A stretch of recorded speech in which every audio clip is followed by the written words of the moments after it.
Hello everyone, क्या हालचाल आप लोगों के। तो देखिएगा, कुंभज क्लासेज के डिजिटल प्लेटफॉर्म पर आप सभी का स्वागत और अभिनंदन है। आज अपन लेकर के आए हैं एक नई खुशखबरी जो आपको देखने को मिलने वाली है। ईएमआरएस की वैकेंसी का नोटिफिकेशन तो कुछ समय पहले आ गया था, लेकिन ज्यादातर को ये समझ में नहीं आ रहा कि सर इसमें क्या क्या क्राइटेरिया है, कौन कौन से एग्जाम अपन दे सकते हैं। इसमें दो एग्जाम कर दिए, एक तो प्री बोल दो इसको, टायर 1 या टायर 2, इसको प्री और मेंस बोल सकते हो आप। आगे बात समझ में। जिसके अंतर्गत प्री में आपको क्या करना है, 100 क्वेश्चन आएंगे, उनको क्वालिफाई करना है, उसके बाद में ही आप सेकंड एग्जाम दे पाओगे। यदि आपने फर्स्ट पेपर पास कर लिया तभी सेकंड पेपर में बैठ पाओगे। उसके अलावा यदि फर्स्ट पेपर आप क्लियर नहीं कर पाए तो सेकंड पेपर भी में आप नहीं बैठ सकते। पिछली वैकेंसी की बात करें तो पिछली वैकेंसी में एक ही पेपर था, जिसके अंतर्गत सारा जो सिलेबस था वो कंसिडर करके एक ही पेपर में दे दिया था। तो इसलिए पिछले बार के जो पेपर का पैटर्न था, इस बार का जो पैटर्न है वो बिल्कुल चेंज हो गया है, इसलिए समझ में भी कम आ रहा है। और किस तरीके से तैयारी करें इसकी आज अपन बात करने वाले हैं। तो ईएमआरएस की जो वैकेंसी हमारे लिए उपयोगी रहने वाली है, तो देखो ईएमआरएस भर्ती परीक्षा 2025, जिसके अंतर्गत पोस्ट आई है, प्रिंसिपल की आई है, पीजीटी की आई है, टीजीटी की आई है, लैब अटेंडेंट की आई है। अर्थात यदि अपन शैक्षणिक बात करें तो यही पोस्ट हमारे काम की है। बाकी तो इसमें हॉस्टल वार्डन की भी आई है, इसके अलावा नर्सिंग स्टाफ की भी आई है, लेकिन वो अपने काम की नहीं है। अपन बात करेंगे जिनके अंतर्गत पढ़ाने या पढ़ने का काम होता है। तो देखो, पीजीटी का मतलब जो 11वीं 12वीं को पढ़ाएंगे, जिन्हें स्कूल लेक्चरर बोला जाता है। इसके बाद में टीजीटी जो 6 से 10 वालों को पढ़ाएंगे। वैसे तो स्कूल क्या 6 से 10 ही होता है, इसलिए इसमें पीआरटी की वैकेंसी नहीं आती है। ये स्कूल 6 से 12 ही होता है, इसलिए इनमें पीआरटी की वैकेंसी नहीं आती है। पीआरटी का मतलब होता है प्राइमरी टीचर, जो 1 से 5 को पढ़ाता है। टीजीटी के अंतर्गत 6 से 10 वाले। इसके बाद में लैब अटेंडेंट जो 11 12 को प्रैक्टिकल करवाते हैं, उनको बोलते हैं लैब अटेंडेंट। इस तरीके से चारों वैकेंसी आई हैं। तो आप सभी का मतलब जानते हो प्रिंसिपल कौन होता है, जो सभी का हेड रहेगा वो प्रिंसिपल है भैया।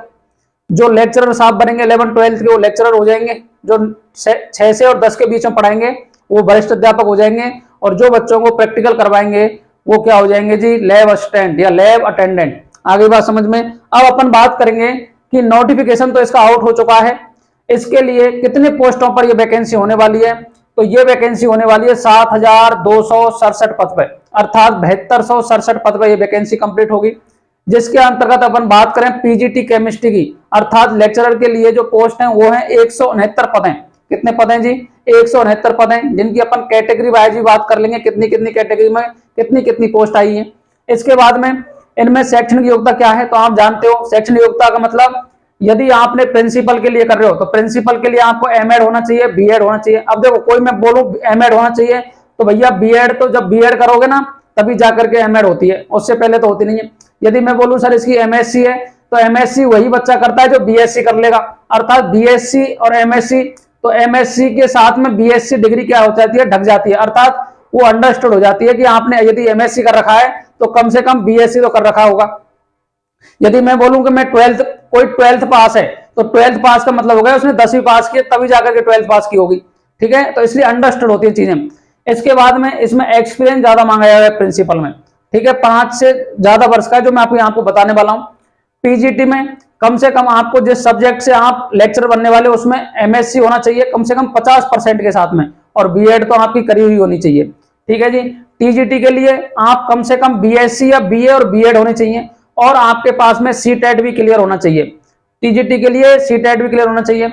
इसके साथ में यदि आप लैब अटेंडेंट की तैयारी कर रहे हो तो लैब अटेंडेंट के लिए कम से कम तो 12वीं पास होना चाहिए, और विद सब्जेक्ट जैसे साइंस वाले हो तो फिजिक्स केमिस्ट्री बायोलॉजी होना चाहिए आपके पास में। तो ये हो जाती है लैब अटेंडेंट की। इसके बाद बात आती है एज लिमिट।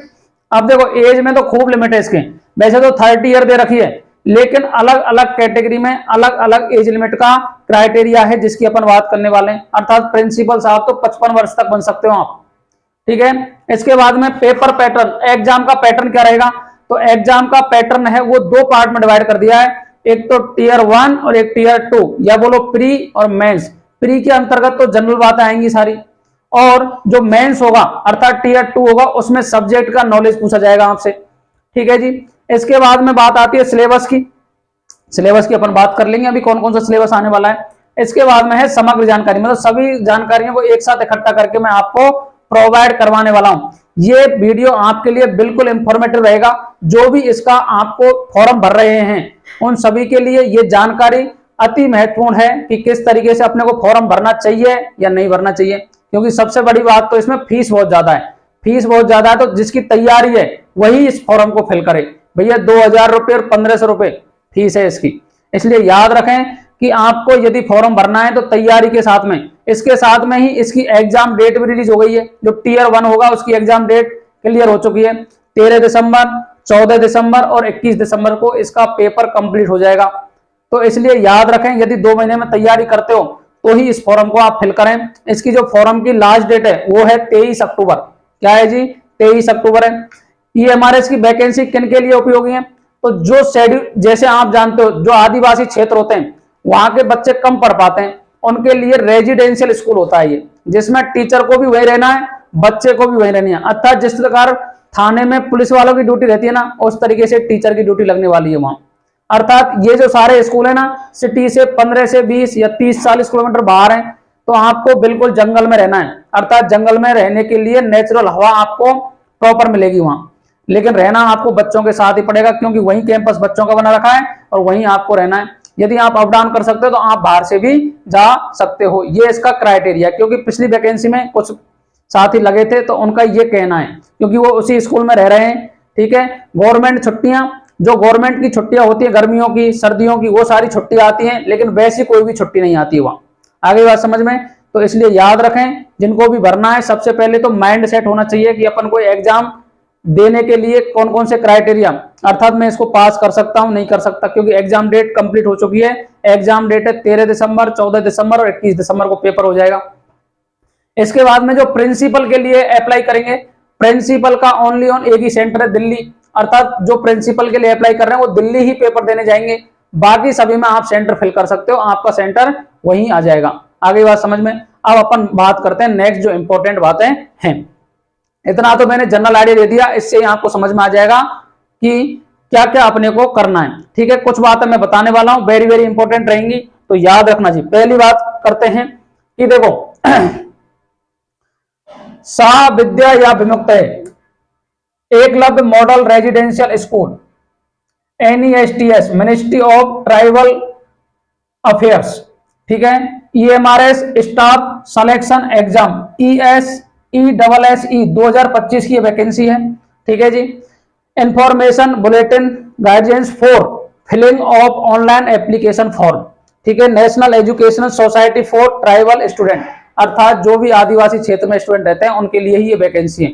उन टीचरों के लिए नहीं है, उन बच्चों को पढ़ाने वाले टीचरों के लिए वैकेंसी है। अर्थात उन बच्चों को शिक्षा की मुख्य धारा में जोड़ने के लिए ये वैकेंसियां निकाली जाती हैं। ठीक है, पुराने समय में यहाँ जो गवर्नमेंट, राजस्थान गवर्नमेंट के टीचर लगे हुए थे उनको ही वहां लगा रखा था डेपुटेशन पर, लेकिन पिछले साल वैकेंसी हुई, इस बार फिर आ गई, तो उन टीचरों को धीरे धीरे रिमूव कर रहे भैया, और जो EMRS के थ्रू, जो सेंट्रल के थ्रू जो टीचर लगेंगे उनको ही वहां लगाया जाएगा। कौन कराएगा इसको? ये समझ में आ गया होगा आपको, कौन कराएगा बताओ भैया? तो इसको कराएगा EMRS staff selection exam, ESSE। आगे बात समझ में? नेक्स्ट अपन बात करेंगे कि सबसे पहले अपने को क्या याद रखना है। इसमें याद रखना है जी कि स्कीम ऑफ एग्जामिनेशन क्या है, सिलेबस ऑफ एग्जामिनेशन क्या है, इंपॉर्टेंट इंस्ट्रक्शन ऑफ कैंडिडेट के लिए क्या है, सबसे पहले एलिजिबिलिटी क्राइटेरिया क्या है, एज रिलैक्सेशन पॉलिसी क्या है, और EWS को रिजर्वेशन है या नहीं है, और सर्टिफिकेट वगैरह की बात करेंगे। ठीक है, format for SC ST certificate, format OBC NCL certificate, और फॉर्मेट EWS सर्टिफिकेट। अर्थात यदि आप जनरल में हो तो आपको किसी प्रकार का कोई सर्टिफिकेट नहीं चाहिए, लेकिन यदि आप SC ST EWS में आ जाते हो तो बताओ भैया, आपको सभी को सर्टिफिकेट बना के देना है कि जैसे मैं किस में आता हूँ, EWS में आता हूँ, तो मेरे सर्टिफिकेट देना पड़ेगा कि मेरी जो वार्षिक आय है वो 8 लाख रुपए से कम होनी चाहिए भैया। तो है सभी की, तो इसलिए अपन भर देंगे कि EWS के हैं, तो सर्टिफिकेट आपको प्रोवाइड करवाना पड़ेगा। नेक्स्ट अपन बात करेंगे कि ये किस किस के लिए, तो देखो principal, post graduate teacher, trained graduate teacher, hostel warden, male and female दोनों लगेंगे, female staff nurse, accountant, junior secretary assistant, JSA और लैब अटेंडेंट, इसकी वैकेंसी है ये। All the all the staff in EMRS are eligible for special pay, 10% of basic पे पर काम करेगी ये।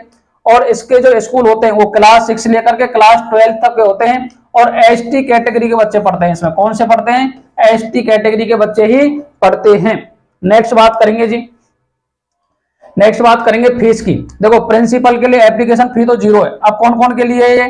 तो देखो 4 फीमेल, एक तो लड़की होनी चाहिए, ठीक है, एससी वाले होने चाहिए, एसटी वाले होने चाहिए और पीडब्ल्यूडी अर्थात जिनके हाथ पैर आंख नाक कान किसी में भी कोई परेशानी है वो सारे पीडब्ल्यूडी में, पर्सन विद डिसेबिलिटी, ठीक है। इन सभी के लिए जो प्रिंसिपल है उसके लिए एप्लीकेशन फीस, पीजीटी के लिए एप्लीकेशन फीस और नॉन टीचिंग स्टाफ के लिए एप्लीकेशन फीस तो 0 है, लेकिन प्रोसेसिंग फीस लगेगी।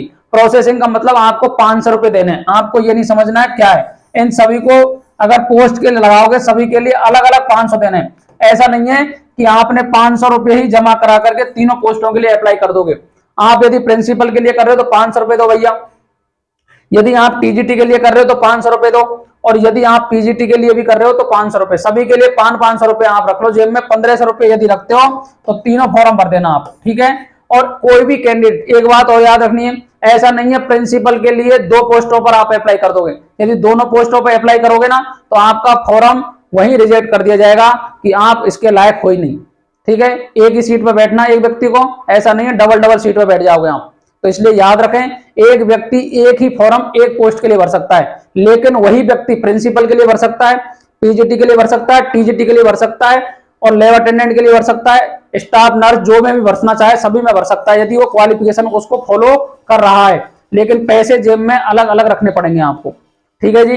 अब देखो इसके बाद में इन सभी के लिए तो सरकार ने क्या है काम कर रखा है, फीमेल हो, एससी हो, एसटी हो, पीडब्ल्यूडी हो, ठीक है, पीडब्ल्यूबीडी, ठीक है। अब यदि 4 कैंडिडेट अदर देन फीमेल, अब इन सभी के अलावा अर्थात लड़के, जो लड़के हैं ना जनरल वाले लड़के, वो बात याद रख ले भैया, जनरल हो या ईडब्ल्यूएस हो या ओबीसी हो, ठीक है, क्योंकि एससी एसटी को तो ऐड कर रखा है। तो कौन कौन से छोड़ दिए भैया? जनरल हो गया, ईडब्ल्यूएस हो गया और ओबीसी वाले लड़के। कौन भैया? लड़के, क्योंकि लड़कों ने ही की है गलतियां तो लड़के, ठीक है। लड़कों के लिए प्रिंसिपल के लिए एप्लीकेशन फीस 2000 रुपए और प्रोसेसिंग फीस 500 रुपए, तो 2500 रुपए यदि आप प्रिंसिपल के लिए भरोगे तो 2500 रुपए रख लेना।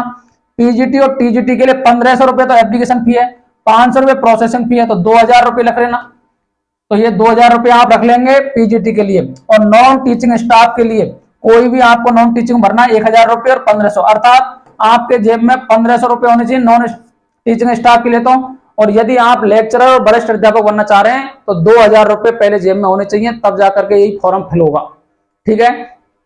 इसके बाद में next date of examination tier 1 और टीयर 2, ठीक है, ये आपको बता दी जाएगी और उन्होंने बता भी दी है। टीयर जो 1 है, टीयर 1 की जो एग्जाम है, टीयर 1 की जो एग्जाम है बच्चों वो 13, 14 और 21 दिसंबर को कंडक्ट होने वाली है। 13, 14 और 21 दिसंबर को क्या हो जाएगी? कंडक्ट हो जाएगी। नेक्स्ट अपन बात करेंगे जी पेपर कैसे आएगा। पेपर आपका ऑफलाइन मोड पर ही होगा।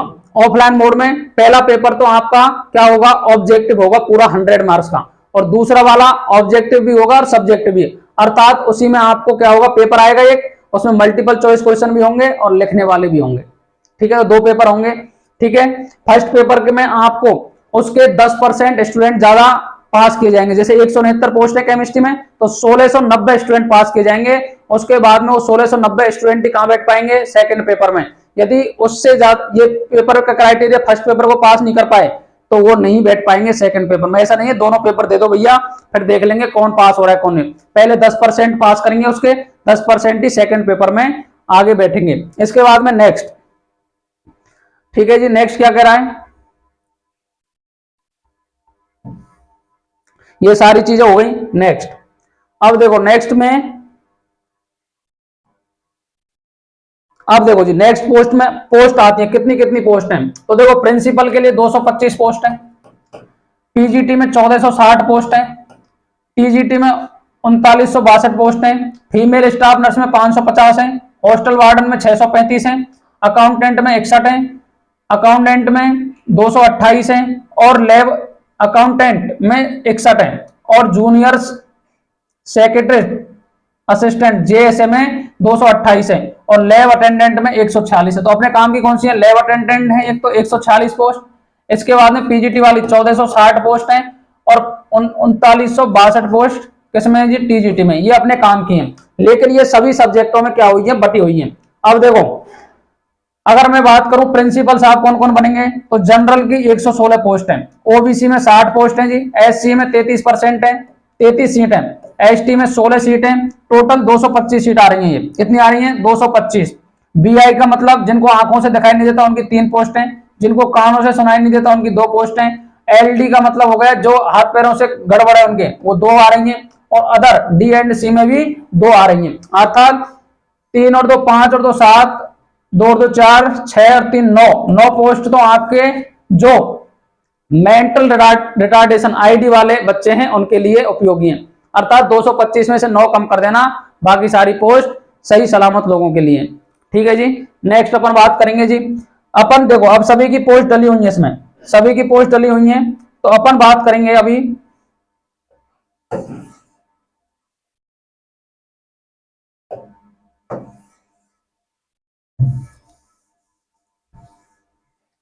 अपन बात करेंगे केमिस्ट्री की। किसकी बात करेंगे जी, केमिस्ट्री की। ठीक है। अब केमिस्ट्री में देखो, केमिस्ट्री में 169 पोस्ट हैं, जिसमें से 71 पोस्ट तो जनरल के लिए हैं, 16 पोस्ट ईडब्ल्यूएस के लिए, ओबीसी के लिए 45 है, एससी के लिए 25 है, एसटी के लिए 12 है, बीआई के लिए 1 है, एचआई के लिए 1 है, एलडी के लिए 2 हैं और अदर के लिए भी 2 हैं। आगे बात समझ में। तो देखो 169 पोस्ट में तो सभी बैठ सकते हो आप, 169 नहीं 71 पोस्ट पर। कितनी पोस्ट पर, 71 पोस्ट पे तो आप सभी जा सकते हो, क्योंकि जनरल में यदि कट ऑफ को आप क्वालिफाई करते हो तो सभी जाकर के उस सीट पर बैठ सकते हो। आगे बात समझ में। बाकी जो कैटेगरी वाइज हैं उसमें कैटेगरी वाले बंदे ही आने वाले हैं। तो यदि मैं बात करूं बच्चों कि आपको, यदि मैं ईडब्ल्यूएस में आता हूं तो मेरे लिए 71 और 16 अर्थात 787 पोस्ट मेरे लिए हैं। ठीक है। अब आप ओबीसी में आते हो तो जनरल की गिन लो और ओबीसी की गिन लो, सभी की आप गिन के देख लो आप कितनी पोस्टों में आ रहे हो। जैसे कोई बच्चा ओबीसी में आता है तो ओबीसी में देखो, ओबीसी में भी खूब पोस्ट हैं, 71 और 45, 6 और 7 4 11, 116 पोस्ट है। कितनी है जी, 116 पोस्ट ओबीसी में। ठीक है। अब याद रख लेना, जनरल की कट ऑफ ज्यादा जाएगी, जनरल से कम जाएगी ओबीसी की, और ओबीसी से कम जाएगी ईडब्ल्यूएस की, ईडब्ल्यूएस से कम जाएगी एससी की, एससी से कम जाएगी एसटी की, और इनकी तो नेग्लिजिबल ही जाएगी बस।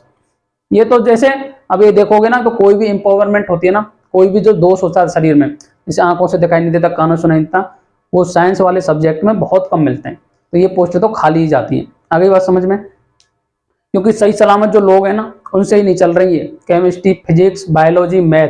रीजन क्या है, जितने भी टीचर जो जीके पढ़ा रहे हैं ना, आपको दिखते होंगे कोचिंग में जीके, वो सारे बायोलॉजी मैथ वाले ही टीचर हैं, क्योंकि उनकी उधर पड़ता नहीं खाया, उनको पता ही नहीं पड़ा कौन किससे रिएक्शन कर रहा है, कौन क्या कर रहा है। वो उस चक्कर में वो भाग करके कहां बच गए, आर्ट वाले सब्जेक्टों में। अब आर्ट वाले तो पैसे 1 सप्ताह में पढ़ते हैं 1 वीक सीरीज, तो वो नीचे और चले गए। इसलिए याद रखें कि जो साइंस के सब्जेक्ट हैं इनमें वही टिके हुए हैं जिनकी थोड़ी थोड़ी पकड़ है सब्जेक्ट पे, और जिनकी पकड़ सब्जेक्ट पे नहीं है ना, वो राजस्थान का जीके, राजस्थान की art and culture, Rajasthan history, political, यही पढ़ा रहे हैं। सारे टीचरों की आप क्वालिफिकेशन देखोगे ना, कोई बीएससी बीएड है, कोई एमएससी बीएड है, लेकिन उनकी उस सब्जेक्ट में तो पर्दा खाया नहीं जिसमें एमएससी किया, उस टाइम कर लिया, अब उन्होंने एमए भी कर लिया, एमए के साथ में बच्चों को पढ़ा रहे हैं वो। ठीक है, इसलिए याद रख लेना आप। ठीक है। अब बात करते हैं नेक्स्ट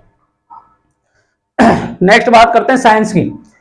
साइंस में देखो 408 पोस्ट हैं, 408 पोस्ट है साइंस की। ठीक है, जिसमें से 167 जनरल की हैं, 40 EWS, 110 OBC, 61 SC, 30 ST, 4 BI, 4 HI, 4 LD और 4 अदर्स। ठीक है जी। इसके बाद में और पोस्ट भी दे रखी हैं, आप देख सकते हो इनको। ठीक है। अब अपन बात करेंगे नेक्स्ट देखिएगा लैब अटेंडेंट की। लैब अटेंडेंट में देखो 146 पोस्ट हैं, तो 62 पोस्ट तो जनरल की हैं, 14 ईडब्ल्यूएस की हैं, 39 ओबीसी की हैं, एससी की 21 हैं, एसटी की 10 हैं, BI 2, HI 1, LD 1, other 2, ESM 14, अर्थात टोटल करोगे तो 14 वैकेंसी आ जाएंगी। ठीक है। इसके बाद में नेक्स्ट ये बात हो गई, सारे आपको पता कर रखे हैं इसमें क्या क्या है। ठीक है।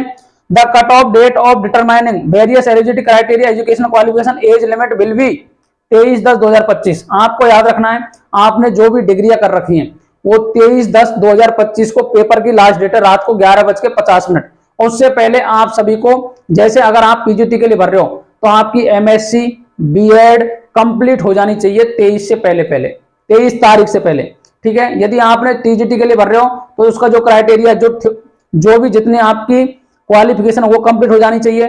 11 स्टैंड के लिए भर रहे हो तो उसकी क्वालिफिकेशन आपकी 23 तारीख से पहले कंप्लीट, अर्थात ऐसा नहीं है कि आप अपेयरिंग में भरोगे, आप कंप्लीट डिग्री कर लो तभी जाकर के फॉर्म फिल आपको करना है। नेक्स्ट, ठीक है।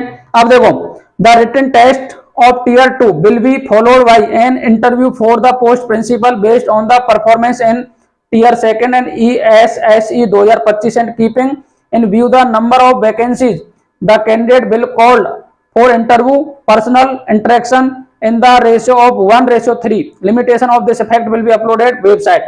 आपको वेबसाइट पे देखना है, आपको कॉल करके बुला लेंगे वो, ठीक है।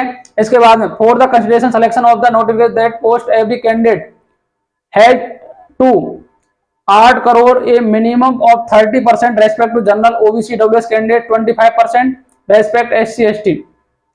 देखो आपको क्या करना है, फर्स्ट पेपर है ना उसमें 30%, दूसरे में आपको 25% लेके आना है, ओबीसी ईडब्ल्यूएस को 25% और SC ST PWD tier examination, अर्थात 25% तो इनको लाना है और बाकी सभी है ना, सभी को 30% लाना है, अर्थात 30% नंबर तो आपके सही सलामत लोगों के आने चाहिए। और एससी हो, एसटी हो या पीडब्ल्यूबीडी हो, इनको आपको 25% मार्क्स ही लेकर के आने हैं, ठीक है जी। Verification only eligible candidate will be considered and a preparing of panel of notified that panel eligible conduct will be there 2 year from the date publication of panel. ये कोई काम की नहीं है, ठीक है, ये अपने आप बुला लेंगे वो, ठीक है जी। अब आपको क्या करना है जी जैसे आपने पोस्ट ग्रेजुएट टीचर के लिए भरा है, जैसे मैंने केमिस्ट्री के लिए भरा है, तो आपको सैलरी पहले देख लो भैया कितनी मिलेगी। तो सैलरी मिलेगी 47,600 से लेके 1,51,000 रुपए तक, इतने पैसे आपको मिल सकते हैं। 47,000 रुपए मिनिमम और ज्यादा से ज्यादा 1.5 लाख रुपए मिलेंगे आपको, ठीक है जी। टीजीटी की बात करें तो 44,900 से लेकर 1,42,000 मिलेंगे। लैब अटेंडेंट की बात करें तो 18,000 से 56,900, 57,000 रुपए तक मिल सकते हैं आपको, ठीक है। मोड ऑफ एग्जामिनेशन क्या होगा, मोड ऑफ एग्जामिनेशन होगा ऑफलाइन, आपको ओएमआर दे दी जाएगी, ओएमआर पर गोले काले करके आने हैं आपको, ठीक है। इसके बाद में कंसिडर्ड रीजनल, अब तक ये जो मीडियम, जैसे आपको पेपर, अब आपको सोचोगे पेपर कैसे आएगा, तो पेपर दोनों मीडियम आ जाएगा, हिंदी और इंग्लिश में, आपको कोई भी टेंशन नहीं लेनी है। आप अब देखो हिंदी वाले जो आदमी है ना, उनको हिंदी में ही पेपर पूरा आएगा, इंग्लिश में नहीं आएगा, क्योंकि हिंदी कभी इंग्लिश में कन्वर्ट नहीं होती। बाकी जैसे केमिस्ट्री वाले हैं, साइंस वाले हैं, कोई भी है, उन सभी को बाइलिंगुअल पेपर आने वाला है। इसके बाद में अब पेपर का पैटर्न क्या रहेगा, पेपर में आने वाला क्या है, ये अपने को समझना है जी। तो देखो जी पेपर में क्या क्या आने वाला है, तो प्रिंसिपल साहब के लिए 100 क्वेश्चन आएंगे फर्स्ट पेपर में। टीयर 1 में कितने क्वेश्चन आएंगे, 100 क्वेश्चन आएंगे और 100 ही नंबर के आएंगे। कौन कौन से, reasoning, numeric ability, general awareness, academic and residential except detailed syllabus as the NESTS website, administration and finance detailed syllabus on. ये अभी अपने काम की नहीं है, क्योंकि इसमें बहुत एक्सपीरियंस चाहिए भैया, अपने को चाहिए पीजीटी वाला। अब पीजीटी में देखो ये इसका हो गया सेकंड पेपर, अगर पास कर लोगे तो 40 तो ऑब्जेक्टिव क्वेश्चन आ जाएंगे और 15 आएंगे डेस्क्रिप्टिव, अर्थात उसमें लिखना पड़ेगा आपको। तो ये 40 नंबर के आएंगे और वो आएंगे 15 क्वेश्चन 60 नंबर के, तो टोटल करके 100, अर्थात टोटल पेपर होगा 200 नंबर का। कितने का, 200 नंबर का, जिसमें से 100 नंबर में आपको 30% नंबर लेके आने, 30/100, अर्थात 100 में से 30 क्वेश्चन सही करने हैं आपको, ठीक है। इसके बाद में जो 40-60 का होगा, इस 100 में से आप यदि स्कोर करते हो 70 प्लस स्कोर करोगे तभी जाकर के नंबर आएगा भैया, बाकी उसमें तो आपको बस पास ही करना है। और जो एससी एसटी वाले हैं ना, उनको 25 क्वेश्चन ही करने हैं, बस 25 नंबर लेके आ जाना है आपको, ठीक है जी। अब देखो अपन बात करेंगे पीजीटी के लिए। पीजीटी का सिलेबस आपके लिए इंपॉर्टेंट है। देखो जी, जर्नल अवेयरनेस के 10 क्वेश्चन आने वाले हैं, रीजनिंग एबिलिटी के 15 क्वेश्चन आने वाले हैं, नॉलेज ऑफ आईसीटी के 15 क्वेश्चन आएंगे, टीचिंग एप्टीट्यूड के भी 30 क्वेश्चन आने वाले हैं, और आपको experimental activity based pedagogy and case study based of question NEP 2020 के 30 क्वेश्चन आने वाले हैं, अर्थात पेडागोजी के 30 क्वेश्चन आने वाले हैं। इसके बाद में लैंग्वेज ऑफ, अर्थात हिंदी और इंग्लिश के आपको कितने क्वेश्चन आएंगे, 10-10 क्वेश्चन आएंगे, जिसमें से 4-4 क्वेश्चन यदि आपके सही होते हैं तभी जाकर के पहला पेपर चेक होगा भैया, इसके नंबर नहीं जुड़ेंगे। अर्थात 20 क्वेश्चन जो हिंदी और इंग्लिश के आएंगे, आपके हिंदी और इंग्लिश के आएंगे, उनमें से 8 क्वेश्चन करेक्ट होने चाहिए, तभी जाकर के पहला पेपर चेक होगा। ठीक है, पहला पेपर चेक करवाना है तो 8 क्वेश्चन करने पड़ेंगे उसमें। इससे आपका टीयर 1 क्या हो जाएगा, कंप्लीट हो जाएगा। इसके बाद में नेक्स्ट टीयर 2 में क्या होगा, टीयर 2 में 40 क्वेश्चन तो आएंगे ऑब्जेक्टिव और 15 क्वेश्चन आएंगे डेस्क्रिप्टिव। अर्थात 15 क्वेश्चन के तो आंसर लिखने पड़ेंगे आपको और 40 के आपको ऑप्शन टिक करने पड़ेंगे। ये पेपर 3 घंटे का होगा। कितने का होगा जी, 3 घंटे का होगा, जिसके अंतर्गत टोटल क्वेश्चन आएंगे 55 और पेपर का जो टोटल नंबर क्या होंगे, 100 नंबर हो जाएंगे। ठीक है, ये भी 200 नंबर का ही है। कितने नंबर का है जी, 200 नंबर का। 200 नंबर में आपको एक बात इंपॉर्टेंट याद रखनी है, हिंदी और इंग्लिश, इंग्लिश में 8 क्वेश्चन सही होंगे तभी टीयर 1 कंप्लीट होगा आपका। टीयर 1 क्या होगा, कंप्लीट होगा। अर्थात यदि 8 से 7 भी रह गए ना, 7 रह गए तो पहला ही पेपर गड़बड़ और फिर दूसरा तो गड़बड़ हो ही गया। ठीक है, इसके बाद में टीजीटी की बात करें तो वही सेम पैटर्न है, इसका भी सेम पैटर्न है। इसलिए आपको this part is the qualifying in nature of only with, हाँ इसमें भी हिंदी इंग्लिश में आपको 40% नंबर लेके आने हैं, अर्थात 4-4 क्वेश्चन आपको करेक्ट करने हैं। नेक्स्ट, पेपर का जो लेवल है वो सभी में सेम है। अब देखो, अब अपन बात करेंगे लैब अटेंडेंट की। लैब अटेंडेंट में भी पूछ रहे थे बच्चे कि पेपर एक ही होगा कि 2 होंगे, तो लैब अटेंडेंट भी पेपर कितने होंगे जी, 2 होंगे। कौन कौन से होंगे बताओ भैया, टीयर 1 और टीयर 2। टीयर 1 में reasoning, quantitative aptitude, general awareness, basic knowledge of computer, language, competency test, general test, general English और जनरल हिंदी। जनरल इंग्लिश और जनरल हिंदी के कितने क्वेश्चन आएंगे, 20 क्वेश्चन आएंगे जी। इसके बाद में रीजनिंग के 25, क्वांटिटेटिव एप्टीट्यूड के 25, जनरल अवेयरनेस के 20 और बेसिक कंप्यूटर के बोलो भाई 10। तो 25 दूना 50, 50 70 80, 80 20। अब यहां कोई 8 नंबर का लफड़ा नहीं है। जब लैब असिस्टेंट की तैयारी करोगे ना तो लैब असिस्टेंट में तो पूरा ही 100 नंबर का आने वाला है, और जिसमें ऐसा नहीं है कि आपको 40% का क्राइटेरिया पार करना है, उसमें तो सेम ही रखने हैं, अर्थात जितने नंबर आ जाए ना वही सही है आपके लिए। ठीक है जी, दूसरा पेपर फिर वही लफड़ा है, 40 क्वेश्चन ऑब्जेक्टिव, 15 क्वेश्चन डेस्क्रिप्टिव। तो ये 40 और 60 का मतलब हो गया, अर्थात 15 जो क्वेश्चन आएंगे, ये क्वेश्चन है 4 नंबर का, तो 60 नंबर के हो गए, और 40 नंबर 40 इंटू 1 अर्थात 40 के हो गए, तो ये 100। तो 200 नंबर का पेपर होगा। 200 नंबर के पेपर ही आपको डिसाइड करेगा कि कितने आपके क्या लाने जी, नंबर लेकर के आने हैं। नेक्स्ट इसके बाद में पूरा जब पेपर दे लोगे, पूरा पेपर देने के बाद में इसमें 1/3 नेगेटिव मार्किंग है। अर्थात यदि आप 3 क्वेश्चन सही कर देते हो, 3 क्वेश्चन सही करते हो और 1 क्वेश्चन गलत कर देते हो, इसे बोलते हैं 1/3। आगे बात समझ में, अर्थात 3 क्वेश्चन गलत करने पर 1 सही क्वेश्चन आपका चला जाएगा। ठीक है जी, इसके बाद में एक common tier 1 test will be conducted for JSA lab attendant. यदि देखो जेएसए का फॉर्म भर रहे हो या लैब अटेंडेंट का पेपर भर रहे हो तो फर्स्ट पेपर दोनों के लिए सेम रहने वाला है, सेकंड पेपर ही दोनों का अलग अलग होगा, फर्स्ट पेपर तो दोनों का ही सेम होगा। अर्थात दोनों में यदि 40% नंबर ले कितने 30% नंबर लेकर के आ जाते हो तो आपका क्वालिफाई हो जाएगा। नेक्स्ट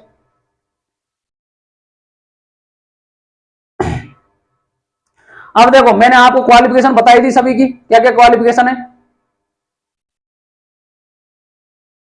अब देखो, यदि आप एज रिलैक्सेशन चाहते हो, अर्थात आपकी उम्र यदि 30 से ऊपर हो चुकी है और आप चाहते हो कि सर मेरे को और उम्र चाहिए, तो कौन कौन फॉर्म भर सकते हैं, उनके लिए बातें करने वाले हैं। देखो, शेड्यूल कास्ट में 5 इयर्स का है। इसके बाद में पर्सन विद डिसेबिलिटीज हो तो 15 इयर्स तक आप भर सकते हो। यदि आप candidate with 3 years continuous service in central government तो 5 ईयर का रजिस्ट्रेशन है। अदर बैकग्राउंड क्लासेज में 3 इयर्स का है, और जम्मू कश्मीर वालों को 5 का है, और women all category on applying PGT and TGT 10 years. अर्थात जो लेडीज 40 साल की हो जाएगी ना, 40 साल पे भी वो फॉर्म भर सकती है। अर्थात कोई लेडीज यदि 35 साल की हो गई है तो भर दो सर, 5 साल और है अभी बस। तो 40 साल की यदि कोई लेडीज 40 ईयर की हो गई है, वैसे तो लेडीजों की क्या उम्र बढ़ती नहीं है, लेकिन बढ़ करके जैसे कागजों में बढ़ जाती है ना, तो कागजों में बढ़ने वाली उम्र की बात कर रहा है। वैसे तो बढ़ती नहीं है उनकी, लेकिन कागजों में यदि उम्र बढ़ गई है, उनकी 40 हो गई है, तो 40 वाली लेडीज भर सकती है और 20 साल की नौकरी करेगी फिर वो।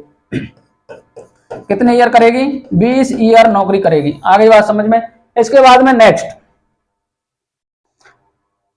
ये सारी जो आपकी उम्र वगैरह है ये 23/10 से पहले कंप्लीट होनी चाहिए। 23/10/2025 से पहले क्या हो जानी चाहिए? कंप्लीट हो जानी चाहिए जी। ये इसके बाद में आपके परफॉर्म में दे रखे हैं, इतना ज्यादा इंपॉर्टेंट है नहीं। अब इसमें आपको क्या याद रखना है, मैंने एक चीज बता दी है। देखो जितनी भी हैं, जैसे आपने पीजीटी में फॉर्म भर रहे हो, किस में भर रहे हो जी? पीजीटी में भर रहे हो।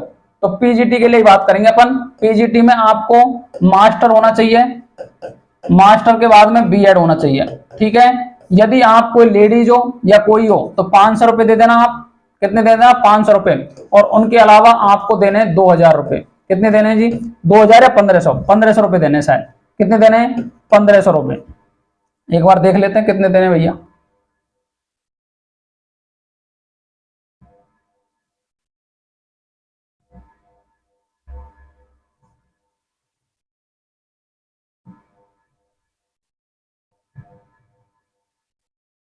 ठीक है, देखो पीजीटी टीजीटी के लिए 2000 देने और नॉन टीचिंग के लिए कितने देने हैं जी? 1500, अर्थात 2000 रुपए रख लेना। और उसके साथ में एमए मास्टर कर लेना, मास्टर हो तो, और बीएड के साथ में फॉर्म फिल कर सकते हो, ठीक है। इसके बाद में यही टीजीटी के लिए, यही टीजीटी के लिए लैब अटेंडेंट के लिए 1500 रुपए रख लेना। अटेंडेंट के लिए 1500 रुपए रख लेना और फॉर्म फिल कर देना। आपको एग्जाम डेट में बता देता हूं। एग्जाम जो डेट है, एग्जाम डेट है आपकी 13, 14 और 21 दिसंबर। 21 दिसंबर है 2025, जिसमें फर्स्ट पेपर आपका कंप्लीट हो जाएगा।